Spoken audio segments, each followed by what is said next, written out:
My name is Cameron, one of the pastors here at Crosspoint. Happy to be with you guys this morning on this beautifully not humid day, right? So thankful for that. So I want to tell you guys a little bit of a story. When I was in high school, my church would do this mission trip down to Mexico, like outside the Tijuana area, to build homes and do stuff like that. And it was like life-changing for me in a lot of ways. One of the more shallow ways it was life-changing was I discovered the most amazing Mexican soda I have ever experienced in my entire life. It's called Manzana Lift. Has anyone ever had this? Couple people. All right. So manzana. Does anyone know what manzana means in Spanish? Apple. So it's an apple soda. And I had it at like the corner shop or whatever. And I was like, this is the most amazing thing I have ever drank in my entire life. Like, so every day it's like, oh, we got to go back and get some more manzana Lift. And then I, decided to bring some home with me as well. Now, as a high schooler without my parents there, I kind of felt like I was smuggling something across the border, right? Super nervous. Like, am I going to get in trouble? Am I going to go to jail for this? I was like, no, it's totally worth it for the Manzana Lift. And I hate to admit it. I'm going to tell you guys something a little bit embarrassing about me. This happened multiple times over the years that I either went as a high school student or as a leader and like leading the trip, because I would always bring some home every chance I got. This happened multiple times, but like I would take some, like a lot, like multiple 2 liters home on my bag, right? And drink some, and then I'd get to like the last bottle, and I would want to save it for a very special occasion, or for like when it's like the right time. And so when my wife and I were newly married, she kind of like pulled it out of the closet. She's like, hey, we should drink this, because she'd had it before. And I was like, no, that's like the last bottle. She's like, well, what are we going to do with it? Like, if we're not going to drink it? So we kind of got into like a little bit of an argument. Finally, I'm like, fine, I guess we can drink it. Like, it's okay. She's like, you don't want to share with me? I'm like, oh, not really, but it's fine. We can drink it. That's okay. And we open it up, and there is no sound at all. I had hoarded it so long that it had actually like gone completely flat, and I could no longer enjoy this wonderful soda. Now, I tell you this story because it fits really well in what James is talking about today. This is a passage that addresses wealth pretty harshly. So I just want to prepare you that if you feel like I'm yelling at you, it's not me, it's James. I'm just trying to read the passage. It was a little intense. It was one of those ones that when I got it back in like May or whatever, I was like, does anyone want to switch? Right? Like, this is kind of a crazy one. But it's also been really good because as I've been reading it over the summer, it has forced me to kind of like reckon with some really uncomfortable truths and some uncomfortable things that I would kind of rather just ignore or pretend like don't exist, that I've wanted to avoid dealing with. So I want to read this passage. I'm going to kind of stop after each verse because there's actually like a lot of cultural things happening that are a little confused. Like, we would just read right over and not really understand. And that way it gives you a little bit of break from the yelling too. So this is James chapter 5, starting in verse 1. Now listen, you rich people, weep and wail because of the misery that is coming upon you. Okay, so James obviously has some pretty strong feelings about this. If you've been here through the book of James or read it before, he talks a lot about like judging rich people and like God's view of them, and how like God sides with the oppressed and the poor in a lot of ways, and how the rich need to be extra careful of how we use our money, or how much stuff we have, or how we're taking care of people or not taking care of people. And it's kind of has almost this like prophetic edge, like if you're reading an Old Testament prophet, this section that James is going to share. So he says, your wealth has rotted and moths have eaten your clothes. Your gold and silver are corroded. And part of why he says this is back in this time, wealth was tied up a whole lot more in like material possessions than it is now. So right now, like, we have most of our money probably in a bank account or like in a house or something like that. But back then, most of your wealth was tied up in very material things. So for instance, food. Like, most laborers who worked just like didn't own like a business or didn't own land, like were just like laborers, had enough food to last like a day or two, maybe like through the weekend for their family, but didn't just have cupboards full of food like we do now. Right, so his image here is he's talking to the rich people, you have so much food that your food is rotting in a pantry or in a cupboard somewhere. He also says, your moths have eaten your clothes. Most laborers, like the normal average person, had like a couple robes, right? A couple pairs of clothes, not like whole closets full of clothes like we all do now and like the rich people back then had. So being rich meant you had like more than one outfit you could wear somewhere, which is just a totally different way of thinking about wealth than we have now here in America. So this image is that the clothes, they're so wealthy, they have so many clothes that even some like in the back of their closet are starting to get eaten by moths. Like their wealth is just going to waste, getting dingy. And same thing with silver and gold. It would like tarnish. It wouldn't go bad. But again, it's like this very visual picture of you have so much stuff that even like your money shows how much stuff you have, because you have all these coins that you don't have to touch and you don't have to use on a daily basis. So it's starting to like tarnish and look like it's old, and it's showing like how much stuff you actually do have. Then he says this is probably the most intense verse, maybe. Their corrosion will testify against you and eat your flesh like fire. Okay? The imagery here is that you have so much wealth and so much stuff that it's literally rotting and going bad. And the fact that it's going bad and rotting and being like used up is evidence that you have too much, is James's point. It's kind of like if you went to court, right? There'd be evidence to prove a point. So the fact that you have all these clothes that are going bad, that you have food that is rotting, that you have coins that aren't used, James is saying is evidence that these people have too much stuff. Which is interesting, right? Because while we probably wouldn't necessarily call ourselves rich, the evidence tells a different story. Okay, we probably all have extra clothes in our closet or in our dresser. We have probably all had to throw away food in our fridge at some point because it went bad. Which on a global and historical scale, like looking at people across the globe or looking all throughout history, means that we are rich. Because we have so much food, we have the luxury of being able to throw stuff away just because we didn't really feel like eating it a few days later. Right? I was looking up about food waste, just random rabbit trail that my head went down. Approximately in America, 1 pound of food is wasted per person per day. Now, some of that is like our own like choices we're making. Some of it is like further along in the supply chain, like, you know, farmers or distributors, shipping, grocery stores, all of that. But on average, 1 pound of food is wasted per person per day. That's 81.4 billion pounds of food wasted in the United States in 2018, the equivalent of over 450,000 Statue of Liberties. Statues of Liberty? I don't know what the plural is for that. Statues of Liberty. Like that is how much food gets wasted in an average year. Almost 500,000 Statues of Liberty worth of food. The United States wastes approximately 30 to 40% of its food supply each year, right? Just goes bad, just rots, just goes away. Well, there are people on the other side of the globe and even in our own country who are struggling to have the food and nutrition that they need. So James is saying this is a problem when we have so much stuff that it's literally going bad. And it's especially a problem in James's example if your wealth comes at the expense of other people and there are other people who are struggling. So here's what he says in this next part of the verses. You have hoarded wealth in these last days. Look, the wages you failed to pay the workers who mowed your fields are crying out against you. The cries of the harvesters have reached the ears of the Lord Almighty. In James's time, again, this was especially bad because it's not like people had these big bank accounts that they could withdraw money if you didn't pay your workers that day. Your workers just, if you didn't pay them on Tuesday, they just might not eat until Wednesday or Thursday. So he's saying this is especially bad if we're taking advantage of people who need the resources that we have.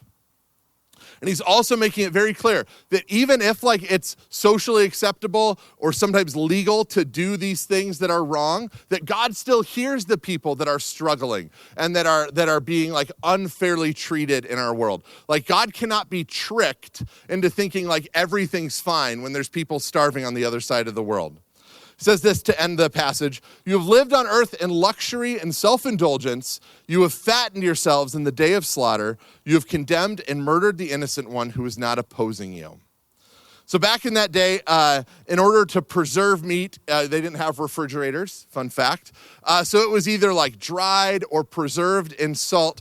So fresh meat was a luxury. Like on the harvest day, you know, when they would kill all the animals to then preserve the meat, like you would want to eat the fresh meat while you could, because you might not get to eat fresh meat again for a long time, right? So this image is the rich people are sitting back and like just gorging themselves on fresh meat, while there are people who are going hungry in the same city or in that same area. And they think they're living the good life, but James's point is, no, you're actually living a life that's preparing yourself for judgment from God by the way you're living. So when I read this, I was like, this seems a little harsh, James. I don't like this. But I think it's harsh because he's kind of describing me in some way, right? Who has so much stuff, enough stuff that I'm not worried about where my next meal is going to come from. I have enough food in my cupboard that could probably last weeks. You know, I'm not worried about like if I miss a paycheck, like am I going to be able to survive? Like I have money in a bank account. I'm not worried about like, oh, if I spill something on this shirt, which I tend to do, like, oh, I have another shirt I could wear later, or if this got stolen from me. Like he's describing me here, who has plenty, more than enough stuff. Right? This is like how our world would say we're successful, is to have enough, like more than enough food, more than enough clothes, more than enough money. And in fact, we wouldn't even call it successful. That's just like our bare basic standard of living. Like, oh, every person should have more than enough food, more than enough clothes, and more than enough money. So our standard has skewed so far from James's world that I think it's easy to kind of excuse it as like, well, the world is just different now, so it's a good thing he talked to those rich people, but I don't have to worry about this, right? But I think there might be some truth in here that we can glean, that God wants to speak to us, that I know he's at least been speaking to me over the last couple months. So even though hoarding wealth may feel like the normal thing to do, it's the world's way, James is saying that as followers of Jesus, this can't be our way. Now, I'm not saying you can't own nice things or have stuff, but I think if I was going to pull out like a bottom line to remember from this, it's that with great, and I modeled it after Spider-Man to hopefully help you remember it. With great wealth comes great responsibility, right? That if you have a lot of stuff, you have a responsibility to use that stuff in a God-honoring way, and that you get that stuff in a God-honoring way. With great wealth comes great responsibility. And there's specifically, we've seen all throughout the book of James, there's a responsibility to be generous and to be caring for the people that are overlooked in our world and that don't have anyone else looking out for them. So there's two ways I think this kind of comes to bear in our lives as I was thinking about this and praying through it. The first one is kind of like on a more like global scale, like really big picture. And the second one is on a more like very personal scale. So on a global scale, the world was a very different world for James back in that time. Like there was like trade in other parts of the world, but it was like everything kind of happened in like certain geographical areas. Well, we live in like a very globalized system now. So like the things I buy weren't even made like on this side of the planet, right? They were made somewhere else, and there's so many more steps in between than there was for James in James's world. So like if I buy something from a store, well, like the store bought that from a distributor who bought it from somewhere that's like shipped it overseas, who bought it from a factory and a company who like, and then it was made by workers. So there's like all these steps in between to get the stuff that we have now today. So it's a little bit messier to know, like if I just say, hey, don't mistreat factory workers. Well, my guess is most of you do not own a factory or like create the HR policies in factories. Maybe some of you do, so this applies a little more one-to-one, but most of us don't. But I think that we still have a responsibility to care for the people who are making our stuff. Right? And I don't know where the responsibility lies. Like, is it with the factory owner, with the company selling the goods, us buying the goods? And the problem is it's really messy in like a globalized world that we live in. It's really messy. So no matter where you sit in the system, it's really easy to kind of push responsibility onto someone else and be like, yeah, well, that should really be their job to be caring for these people. But then these people are like, yeah, that should really be their job to make sure these people are cared for. And it just kind of like responsibility gets pushed around and then like nothing ever really happens about it. I think it's wrong to say we have 100% of the responsibility towards people that work in like factories and sweatshops making our stuff. But it's also probably wrong to say we have 0% responsibility towards these people, right? So it gets a little fuzzy. But what's clear in James is that in God's kingdom, the wealthy aren't just supposed to benefit off of the poor and the oppressed and the marginalized, and that possessing wealth in a faith-filled way means using that wealth and that power that comes with wealth responsibly. So I'm not gonna pretend to have like the answer, right, to like how to fix this problem, because like the more you read about it, just the more complex it is and difficult it is.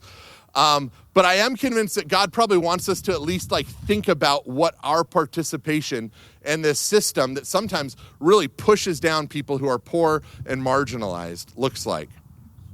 So what James, I think, is bringing out here is that I have a responsibility toward my fellow human being who is created in God's image to look out for their well-being and not just profit and benefit from them and treat them as like another cog in the machine to help me get more stuff or make more money. So here's a couple things I've been wrestling with.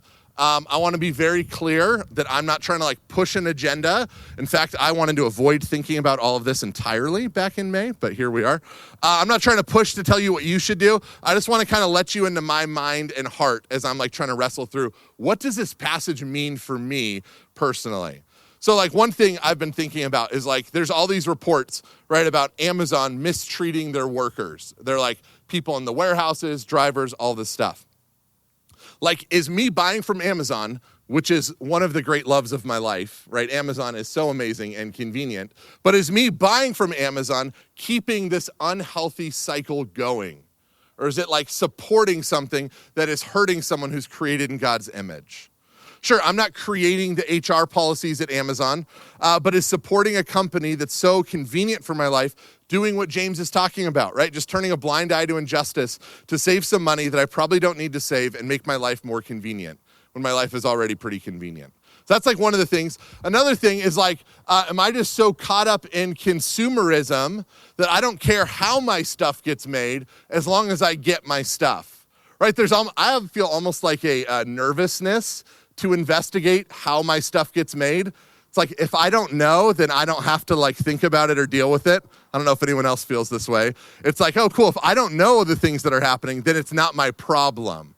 But I feel like God is maybe inviting me to think more critically about that just ignore it approach and try to wade into what would it look like to support places that support people, not just treat them as like cogs in the machine. So those are a couple things that I feel like God's been inviting me to think about and pray about and just like reflect on and do something different in.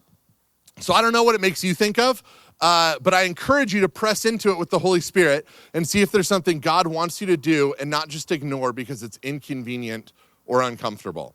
So, because that's usually what happens is we kind of hear something and then just kind of move on and be like, oh, cool, like I can keep living my life as long as I'm not like faced with this too strongly. So that's like kind of on a global, like really big, overwhelming picture scale.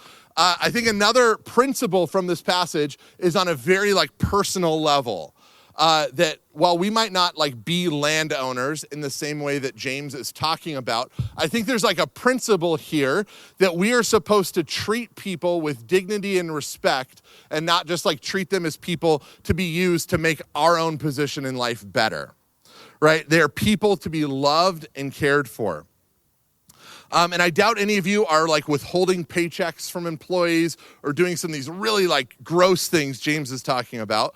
But I think part of James's point here is he's saying that hoarding wealth and not paying for your workers what they deserve is bad.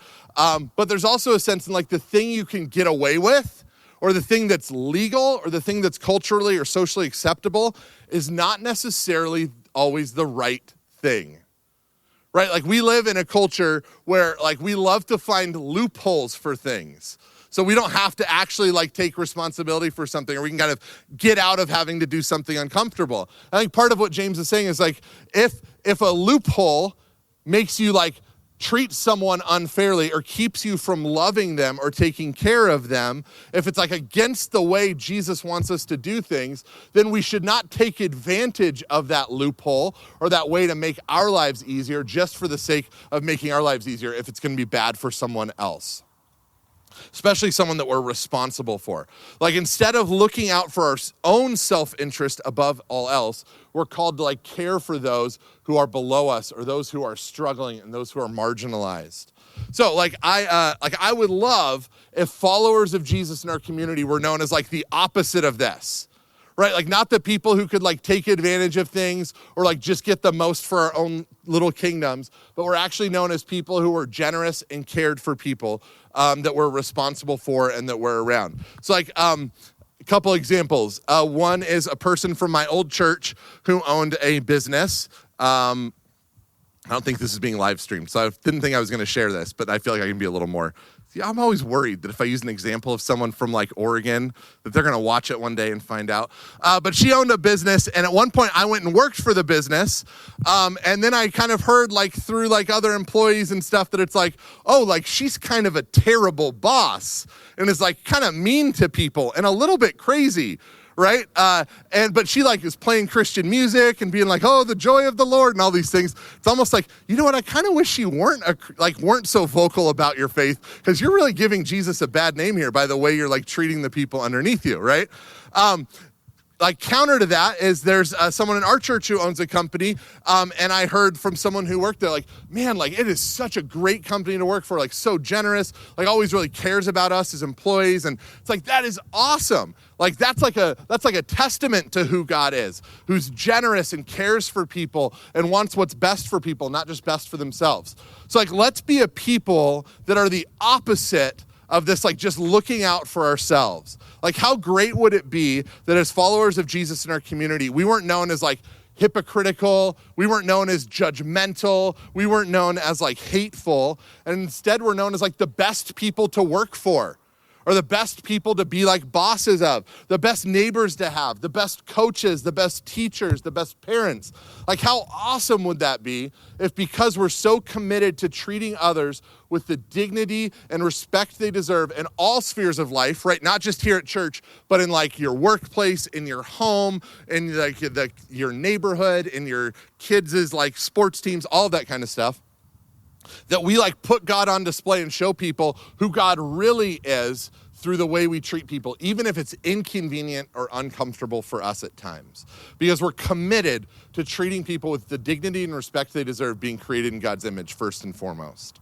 So here's a couple action steps as we wrap up. And I know we're all in like different places of life, right? Some of you own businesses, some of you don't. Some of you like have lots of money, even by Oconomowoc standards, and some of you don't. But I just want to encourage you that no matter where you are, that it's true that with great wealth comes great responsibility. And we all have great wealth just by the fact that we like live in America in some ways and have like more pairs of clothes and we have food in the fridge and all of that. So wrestle with this question, like, what are you hoarding? What are you holding on to? Like, what are you holding on tightly, like Mac was talking about, instead of with an open hand, with like a closed fist, like, nope, not going to give this one up. And what would it look like for you to be generous with that this week? What can you give away? What can you donate? What can you share with others? Maybe it's a physical thing. Maybe it's like, you know, your time or your energy or your attention, other kind of more abstract things too. So that, what are you hoarding? And what would it look like to like release your grip of that? But then also, how are you stewarding the people under your influence? Whether you're like a manager or a company owner, or you work with customers, or you have kids, or you have like people in your neighbor, like, how are you taking care of the people that God has placed in your sphere of influence? Like, are you treating them with the dignity and love and respect that they deserve? Are you being generous with your time and your energy and your resources? Or are you kind of holding back? Are you viewing them as tools to get the things done that you need, or people just to make you money, or like, you know, another cog in the machine of your life that's kind of all about you? So I want to encourage you to think about that at some point this week, and what it might look like to take a step towards love with maybe people that you're not treating in a super loving way.